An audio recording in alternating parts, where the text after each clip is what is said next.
想當年我喺放榜之後咧，係有即日去唔同嘅院校職場報名啦，in 社工系啦，但係全部都冇回音噶。最後我手上面係拎住 HKCC Social Science 阿蘇嘅 offer，喺屋企 search 咗一陣，發現讀完之後係唔會有社工牌嘅，而係讀完個阿蘇再搏上 social work 嘅 year 3先至得。當時我根據對自己嘅了解咧，我就認為呢一個唔係一個適合我自己嘅 offer，所以我係毅然決定咗唔交留位費，而係直接出去做嘢。於是我17歲就翻我人生嘅第一份 full time，就係青協總部嘅 PW。儲咗半年錢之後咧，我就去咗韓國 working holiday 啦，因為當時嘅夢想係做練習生啦。之後雨傘運動我提早咗翻香港啦，翻咗陣 part time 同裝 sales， 再轉我之前有講過嘅家庭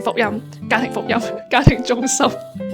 於是足喺放榜嘅2年之後，我再去報社工，再 in 多一次當初冇收到我嘅嗰間學校，而今次係收咗嘅。我以為自己比起其他人咧係遲咗起步2年，其實入到去讀先發現都仲有好多人比我更加年長，甚至係做咗人老豆再去讀嘅都有。而呢一啲工作經驗啊、社會經驗啊係好幫到手噶，無論係畢業前定係後，佢會令到人更加知道自己做緊啲乜嘢啦，點解要咁樣做啦，而且做起上嚟咧係會冇咁離地噶。尤其係自己做過勞動階層嘅時候咧，係會更加容易明白佢哋係有幾辛苦，相對地咧係冇咁容易用一種高高在上嘅姿態嚟睇人嘅。所以大家係各種